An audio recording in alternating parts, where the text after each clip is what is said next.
Hi, I'm Amy, thank you for tuning in. I had an absolutely great reading month in June. I didn't read loads of books, but I really liked the books I did read. At the moment I'm finding that I usually read about between maybe 8 and 11 books a month, and at the moment I'm reading on average 8. I think because I'm writing so much, I'm just finding that reading is getting squeezed out of my day. So I'm trying to really prioritise books that I want to read. A couple of these are books that turned up and I just picked them up straight away from publishers. They haven't been on a previous TBR. A couple of books that I've been chipping away at for a while and have finally finished, so I'm excited to chat to you about the ones that I've read. First, I've read This Delicious Death. I absolutely love this one. It's by Kayla Cottingham. It is about a world where a large number of people one day all start getting sick, and it turned out that they had developed a taste for human flesh. The world, the sort of scientists and governments came up very quickly, as you would when people are eating each other, with the synthetic flesh. So these sort of hollow people, or ghouls as they're called in the book, have something to eat, a little bit like when True Blood is made in this Ducky Stackhouse books. A group of girls who are hollow girls or ghouls, whatever you want to call them, go to a music festival, and one of them accidentally eats a boy in a band, and it turns out that ghouls are going feral and the main characters are trying to figure out what's going on. That's the gist of the blurb on the back. I really like the kind of dark humour in this one. If you're a fan of books like Fell of Dark or The Lost Girls, this is a really good pick. It felt very fresh and inventive that I'm used to reading vampires, werewolves, zombies. This was kind of a feel of like little bits of powers, I think, taken from different places. I really liked the take on the sort of supernatural but feeling quite scientific element of it. Love the characters, the dialogue, as I said, the humour. I liked the little bit of kind of gruesome horror too. It felt like a really good blend of a lot of the things I enjoy. Next up, I knew I'd like this book and I ended up really liking it. I don't read loads of dark academia, but this felt like kind of accessible dark academia to me. If you're like me, you haven't read loads of it, it's a great place to start. Laura Stephen's written a lot of contemporary comedies, like The Exact Opposite of OK, I think it was called, and Love Hypothesis.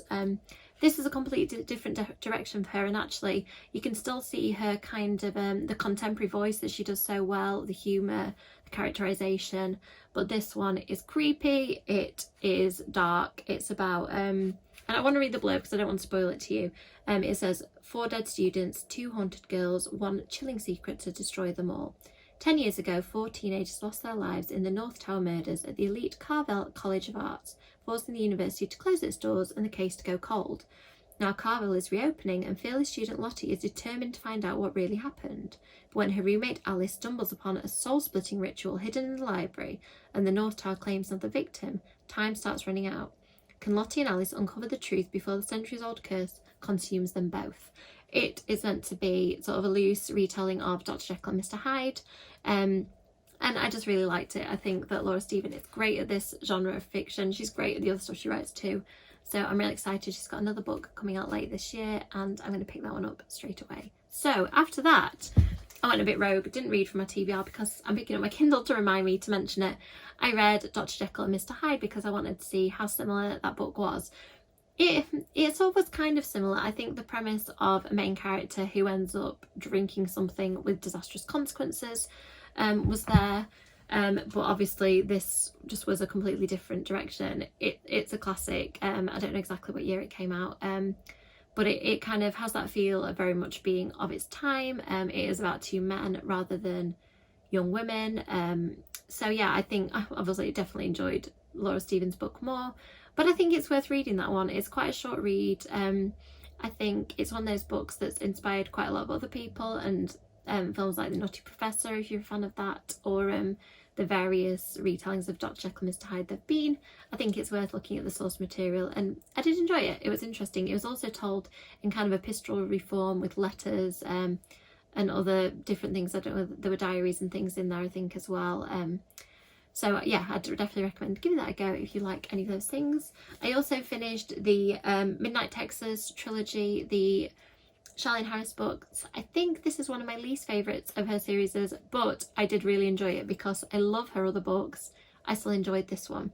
I think I enjoyed this the most because to me these books are quite slow paced. They're set in a very small town where not a lot happens until something does, something like a body turns up. and kind of throws the town into chaos. All the people live there who live there have some kind of secret or some kind of supernatural ability. And I liked uncovering who and what people were. I liked getting to know the characters, so I think I enjoyed this one the most because by then I felt like I really knew the town and the people. So I'm glad I read this series. I'd say if you're going to try Charlaine Harris' book for the first time, I'd recommend the Sucky Stackhouse ones and the Aurora Tea Gardens. I also really liked the Harper Connolly books. I'd say it's still a great fourth place to be in, but it's still my least favourites that I've read so far. The YA Book Club pick this month was a really great one. I'd read it before, but ages ago, because I read an early copy. This came out early. I'm going to have to check the year now, even though my book came out this year. I'm just blanking. I think it's 2021. Yeah, so 2021 it came out. I think I read it during 2020. So it's been a while, and I just think that Cynthia Murphy is great. She's one of my favourite authors. She draws on elements of history and mythology in her books, which I always really appreciated. This one has mentions and plot points of Spring-Heeled Jack. Definitely check out that story. It is a really interesting one. And it's about a girl who is, as it says on the front, people are being killed who look very much like her, and she ends up pulled into this mystery. It has a thriller feel, but also definitely has some very creepy and scary moments. So I'd recommend it. This is Cynthia's first book. She's written others that are superb as well. This book I've been chipping away at for a while, Night Shift by Stephen King. I find some short story anthologies take me ages to read because each of them are a self-contained story. I don't feel that drive like I do with a novel to read the whole thing, because obviously it's short stories, and this one is quite chunky. It's the first time I've read it, and there are some real gems in here. There are a couple of Salem's Lot related stories, so if you're a fan of that, I definitely check this out. And there are a few real standout stories for me. I'm gonna have to check the titles because I'm hopeless when it comes to short stories. So there was one about a man who's offered an impossible proposition to walk along a ledge outside a really, really tall building because he does something wrong, and this not very nice character insists on him doing that or being killed instantly. The Lawnmower Man's in there, the Boogeyman's in there, Children of the Corn, so things that you may have seen the movie version of. A lot of them were in here. Sadly, the very last story didn't hit the mark for me, and I do wonder with books like this. I think it came out in the 70s. Yeah, 1976 is the earliest it looks like it's published. And I wonder if books like this, sometimes the stories don't land because you think, oh, I've seen that before. But it's because it was written so long ago. Maybe at the time that might have felt really fresh, but some of the stories didn't feel new, but it's probably because other people have maybe been inspired by Stephen King, as lots of authors, including me, are. So I definitely recommend reading this. You'll probably have different opinions from me anyway. Some of the stories you might love that I was ambivalent towards, but overall I thought this is really solid with some absolute brilliant ones in there. Next up we have It Came From the Woods from the Shiver Point series. This series comes out, It Came From the Woods comes out on the 14th of September, and it's the start of a middle grade series where I think there are going to be at least a few books. A boy called Alex moves to a town where supposedly nothing happens. Of course something does.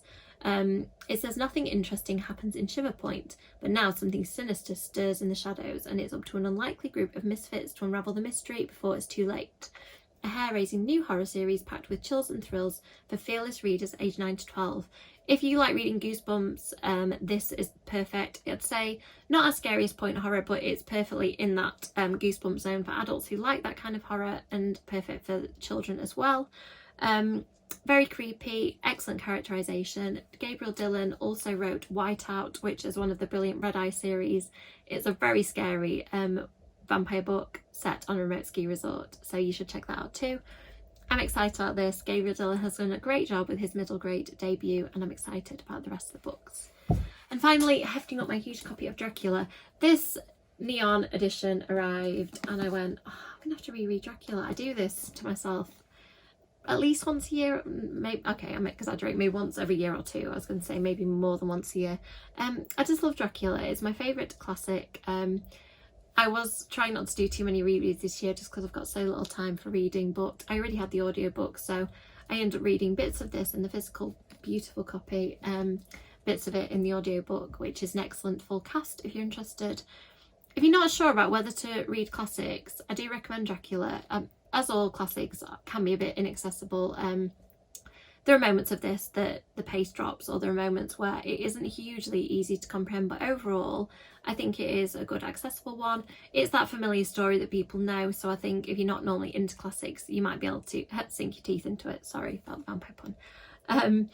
It's just really well done. It's in epistolary form, so you have letters, you have transcripts of interviews, you have newspaper articles and things like that. So I think that it has lots of variety. You get to know all the different characters really well, because you might read a diary from a person, a diary or a letter from somebody else. And I think that even if you've seen film versions of Dracula, definitely try this because it's different. I haven't seen, maybe some of the older adaptations are more faithful that I haven't watched for quite a while, but certainly the newer ones like Bram Stoker's Dracula, I really enjoy the Francis Ford Coppola one. But it is very different, so I'd check this one out too. So that's it for my reading this month. Let me know in the comments if you've read any of those books, if you think that based on what I've read this month, you know, something that I would enjoy. I appreciate recommendations. I'm especially intrigued by dark academia because it's not a genre I've touched much, so if you can recommend something that's similar to the Society for Solar Skills, I would really appreciate that. And I think that's it from me for this month, so thank you for watching. As always, likes and subscribes are appreciated, and I will see you in the next video.